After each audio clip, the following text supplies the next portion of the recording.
with that being said, Let's get into it. Halo 6. Player 5. I'm ready to kill some grunts. I don't know if grunts should fear me or Master Chief more, but Probably Master Chief. you know, whatever. It's about to be Master Chief's time regardless. Halo 6 news has come out, and it's going to be called Halo Infinite. It's going to be following Master Chief again. Directly after Halo 5, the story will continue. How do you feel about it? Well, they announced Halo Infinite, the new name and all that at E3, and I was excited for it then. I will say, in reading the new story that came out, or the new articles that came out about it, they're talking about how it's supposed to continue directly after Halo 5, and honestly, I was shocked because I don't know, the way Halo 5 ended made me think that was going to be a big time jump, and the fact that Halo Infinite's like we're just picking right back up, I think that's really cool. And whenever I heard at E3 it was called Halo Infinite, I also thought, oh, they're doing something completely different. It's probably not even going to be related to Halo 5. And a few months later, here we are, and it's like we're picking right back up where we left off, which is interesting, and I think it's kind of cool. Now, let's be a bit real for a bit. I feel like the Halo hype has kind of fallen off some. Oh yeah. I think Halo 5 was not the most well-received Halo. I would actually say out of all the main series titles, probably a lot of people would put Halo 5 at the bottom of the list. Yeah, I agree. It's not 2007 anymore, I guess. Right? Unfortunately. I think a lot of people, it was weird because you weren't playing Master Chief half the time. It was weird. Some new bad guys were introduced. A whole lot of new elements. Yeah. So obviously, I think we're going to be playing Master Chief a lot more in Halo 6. Do you think that alone brings back some hype for it? They did a really good job with the trailer that they showed at E3. Right. And we're back on a ring, it seems. Well, So- I do want to say, in even more of the reading I've been doing about it recently with the new news about Halo 6 being a continuation, they did say at E3 that they didn't say at E3, they said it this time, but at E3 they showed off that the trailer they showed off, the article I read said that the directors and the developers, they feel that was more to show off the new art style and like the new, like, especially if you look at Chief's armor, it's like the more traditional looking Mark V. And like I said, the art style and like the aesthetics of the game, like what the Slip Space engine can do.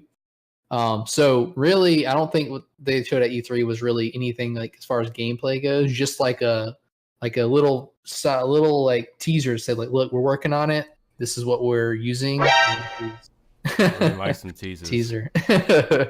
They, it wasn't really exactly going to be gameplay what they showed off at E3, but they definitely showed, like, they used the old kind of score, and the traditional looking Mark V armor was just like, oh yeah, they're going back to kind of what more people care about with this one.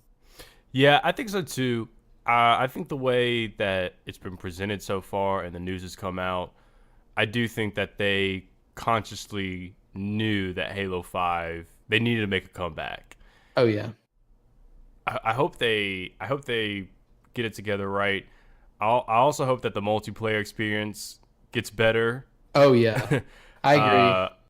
I will admit I'm probably in the least qualified to say it because I didn't play one Halo 5 online match in any way, shape, or form at all. Not even one. But nothing nothing made me want to. And I know what some of it was about. I saw some of it, and none of it was like, oh, I just want to do this. Yeah. Because I felt like there was some ways to pay to win, right? Right. Well, okay. Yeah. I'll explain multiple reasons why you probably didn't play.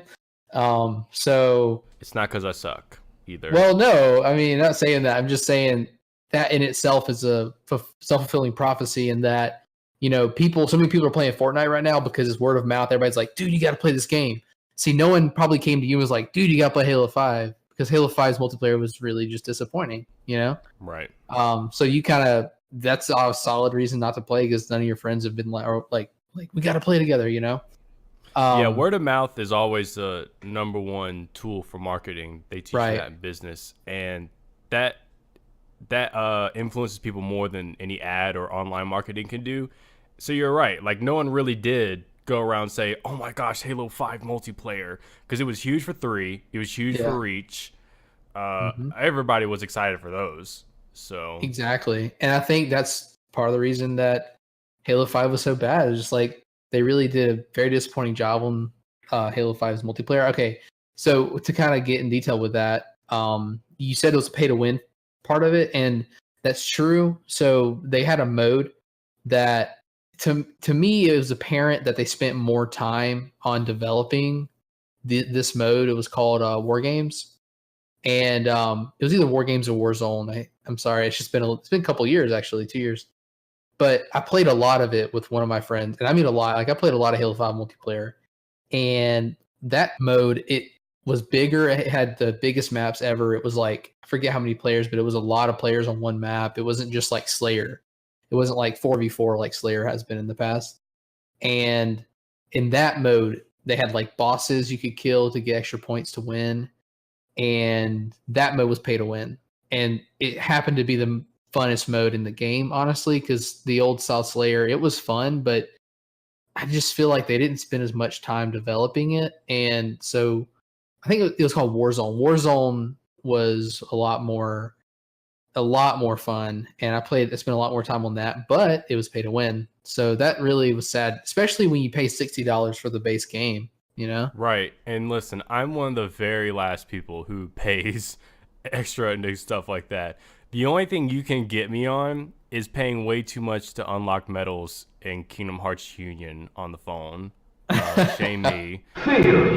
Shame me on that. But Yeah, no, you're I never played any of those things that were pay to win. I'm looking at yeah. you, EA. Yeah, EA. yeah, they were pretty bad at it. Yeah, absolutely. Shots at EA. So with all of that being said, what needs to happen to the multiplayer and other stuff like that for this Halo to really bring back the hype that it once? I don't think it's ever going to regain what it once had. It'll never hit its peak is already over, I would say. Yeah. But what would help jump it back to somewhat of its former glory? Well, in my opinion, like you said, it's never going to be the way it was because I know people that I'm friends with that they played so much Halo. They were huge Halo fans, and they're even at the point where they're thinking, no matter if it's a good game, they're probably going to be that person's like, you're just beating a dead horse, right? Right. And the thing is, there's people kind of like me who like I was a Halo fan because of how fun it was when it was fun, but I kind of went farther and like I read I read eight different Halo books, and I only say that because it's just for listeners to know how dedicated I am to this story and this plot. Not because the books I read have nothing to do with the future of Halo. Really, they've taken it in a way different direction. But sorry to get back to answer your question, I'll say I think they have already got a good start. They've showed the art style is going to be like more traditional looking, and they use that old score in the trailer. And so they gotta make it about Chief. I mean, Locke. Every time I hear someone complain about Halo 5, they're like, I spent most of the game playing a Spartan Locke. And you said it at the beginning of the show, and most people say it whenever we talk about it. So I think Chief has got to be a big part of it. I agree. I also think that they need to revitalize the multiplayer, make sure there's no pay to win in any way. Oh yeah, Um, that can't I exist. and, Yeah. multiplayer shooters are so different these days because battle royale is huge and all these other things. Uh, Even just little knickknacks in fighter games or shooter games are big. If you don't have like a dancing emote or something, it's not cool anymore for some reason. Yeah. So I do think that they need to really think of ways to either modes or something different to really shake the multiplayer up. But I also think they should have that classic multiplayer feel as well. Just multiple options to go with. Right. I agree. I think now that you brought up Battle Royale, I think Halo, people like Halo even at the time because Halo kind of defined shooters for a good time, like a good while of its life. And Halo's not that anymore. And so because we have these huge games, I'm glad you brought up Battle Royale because all these games have Battle Royale modes. Battlefield 5 has already been confirmed to have one. Fortnite, PUBG. There's so many games that have Battle Royale. And I feel like Halo doesn't need it. I mean, I think you're right in that they need to keep up with the times, but they got to go back to their roots. Like I said, they got to have Chief as a big part of the prominent storyline, and they got to do what Halo's always done because the people who are buying this game, on the most part, are going to be the dedicated fans like me that have been around since 2001 actually when the first game came out. But I referenced 2007 because Halo 3 was like that was my favorite time in Halo. But you know what I mean? Like I think that Battle Royale is not important for Halo. Halo is a good different thing. They're not a modern shooter. They're a shooter that appeals to an audience that they have dedicated fans in.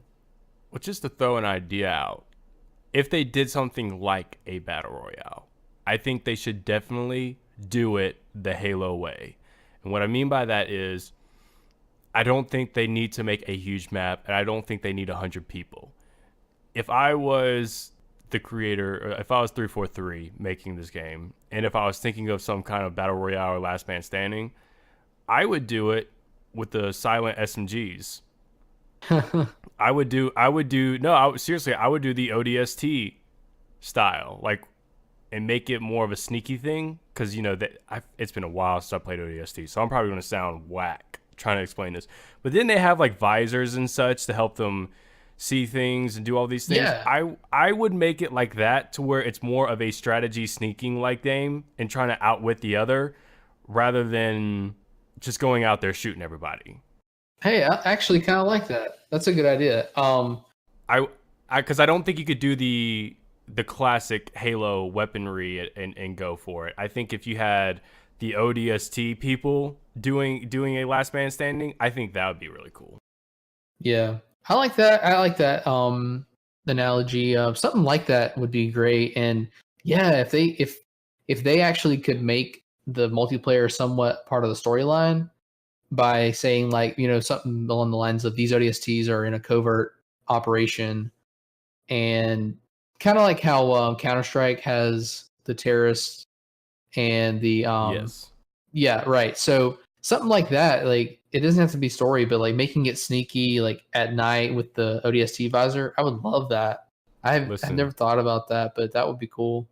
343. We've been calling out to Nintendo in the first 2 episodes. They haven't hit us up yet.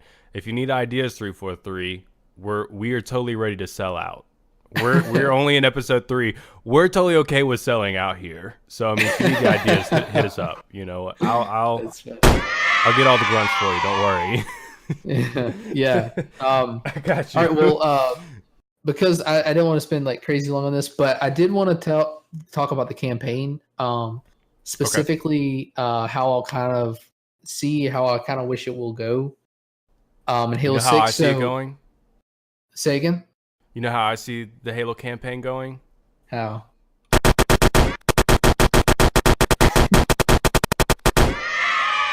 Okay. And then there's a covenant.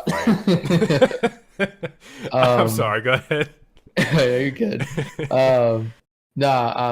So I think it'll be, like we said, make Chief the playable character. That's what everyone wants. I mean, just to be completely honest, keep Buck in there because Buck was a really cool character in ODST and in the new Halos.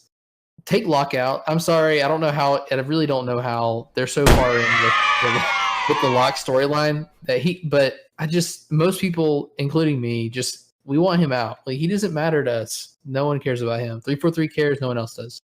But we can keep Buck in it, and we can keep the Arbiter in it because amazing. I mean, so just okay to kind of direct where I'm going with this. So the end of Halo 5, the legendary ending, it shows Master Chief meet up with Dr. Halsey and the Arbiter. And I see that and I'm like, I'm just so excited because I'm thinking if they do what we want and they kind of stay with their roots, they do a entire campaign based around Arbiter and Chief saving the day, basically, just like they did in Halo 3. That was so good. Exactly. I mean, Halo 2 was cool. Most people like Halo 2 a lot more, and that's very understandable. It's a great game.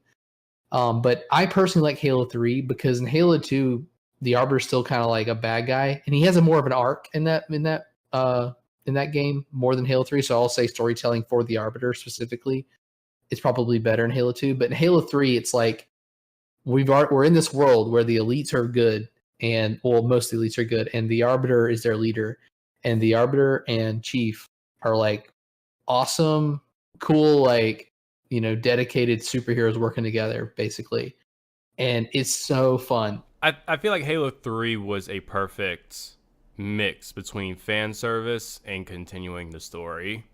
Right? They Because finished Halo the 2 fight. set up That was the everything whole that could slogan. happen. Yeah, Halo 2 set up everything that could happen in Halo 3. And so there was a lot of story elements, and I think that's what a lot of people like because Halo 3 was a wrap up and the story wasn't nearly as long as in Halo 2. Right? Plus, in Halo 2, you were able to see inside details from both the good and bad side. Right? But yeah, I think Halo 3, with it all coming together and such like that blend really made Yeah. it funner, I would say. Funner is not a word, but it is now. More fun. Yeah. So I guess I'll say, like, with the ending gives me hope for how Halo 6 is going to happen. And the fact that they're saying it takes place right after Halo 5 makes me even more hopeful. And then put that all together with the fact that the Halo Infinite trailer that they ran at E3 showed off the more traditional aesthetics of Halo. I feel like we're going towards a direction where it's like, they may be going back to their roots, going back to have the fan service, but also continue the story. And I will say one thing real quick because I feel very passionate about this. I think that Cortana she wasn't the bad guy really in Halo 5, but she was the point of contention. She I she caused think a lot of chaos. right, and she was actually going like chaos mode. I mean, I think that's what they call it. But so Nice. but so I think her storyline needs to be wrapped up, but not at the end of the game. I feel like the end of the game, like I guess what you call the third act, needs to be Chief and their people dealing with what Cortana screwed up in Halo 5. But I don't think the whole game needs to revolve around how Cortana's storyline ends. Because we've kind of seen two full games where it's like all about Cortana, and it's great because Cortana and Chief have a very unique relationship. So I feel like it's important, but I feel like it's more important to get to a point where Chief is content with where he is at the end of this game. Because honestly, I don't know if they're going to make another one. So Yeah. Why do you think they're on the ring? well, at one of the other things they show at the end of Halo 5 is the evil Cortana laughing and one of the Halo rings lighting up. So, I mean, they're probably just referencing that. But like I said, hopefully that's not the whole move. The whole game is not all about Cortana Yeah. being the point of contention again, because that's what all Halo 5 was about, really. Exactly. Yeah. I asked for the ring because again, it's been a while since I played Halo 5, and the story kind of didn't stick with me because I Yeah, was me either. trudging through it. So thank you for the reminder. Yeah. And I think that is important to make sure that Cortana doesn't dominate the whole story. But actually, now it just makes me excited, to see what happens between what does Arbiter have to do with all of this. Like how's his role going to be played at what I suppose is the end of Cortana's storyline, and Right. possibly Halo's within the Yeah. video game series. And that's I'm excited. Yeah, I'm excited to. Sorry, I didn't mean to cut you off, but I was gonna say Arbiter. He's brought into Halo 5 as a character, but he's in the middle of dealing with his own crap, you know. And I think that what Halo 6 is going to be about is going to, or Halo Infinite is going to be about, is going to kind of make them team up. And okay, so Arbiter did team up with them, with the UNSC and the humans in general in Halo 5, but I want a specific Chief Arbiter team up. That's what I want. Right. And this is talking. This is me referencing that 2007 was one of my favorite years of life because of Halo 3. So, yeah, I mean, I'm a little partial, I guess. I understand. I did want to say, hopefully, and this is something you might be interested in. This is just conspiracy theory, tinfoil hat. This is me thinking that the fact that they're named the game Infinite, do you think that that might have some kind of role as like how they want to support the game long term? I guess what I mean I is, don't know. I know what you're trying to say. Okay, yeah, I just don't have enough information. I don't know. Halo has always been great with just words, like with how they name their weapons and their enemies and such like that. right, They've always found great words to use, and I actually think that's one of the reasons why Halo has been so successful. So I don't know. I'm yeah. They get the excited to details see. right. Yeah, I'm excited to see if Infinite has any meaning to the way that they're going to treat the game outside of just the story. Yeah, yeah. I need It's more news. I get what your theory is, and I agree with it, but I just don't. There's just so little about it right now. exactly. But it's good to dream. I could, as we've kind of already made clear, I could talk about Halo all day, every day. So, yeah. I mean, for Go two ahead. reasons, I can see one reason why that would make sense, and I'd see one reason why that wouldn't. I would see why it makes sense because all of pretty much they've been doing is supporting all the previous Halos. Because Right. they basically had to make the Master Chief Collection so that people could still play Halo 1 online. I mean, Right. let's be real. So I guess it would make sense if they did Halo 6 and did stuff like you're saying, like what they do with Overwatch, and one thing is going to be one game and it's going to add new content over time and update itself and such, Right. so that they don't have to make a whole nother game and support extra games. Yeah. Like Halo Infinite could be the last, not the last Halo, but like the one Halo you need to get all your Halo needs. Yeah, that and Master Chief Collection. You can skip 5 people. Just get five. Just skip 5. Yeah. Um, And I guess to have a basically same you play as Locke and Cortana's going crazy. End of story. right. There it I is. mean, seriously.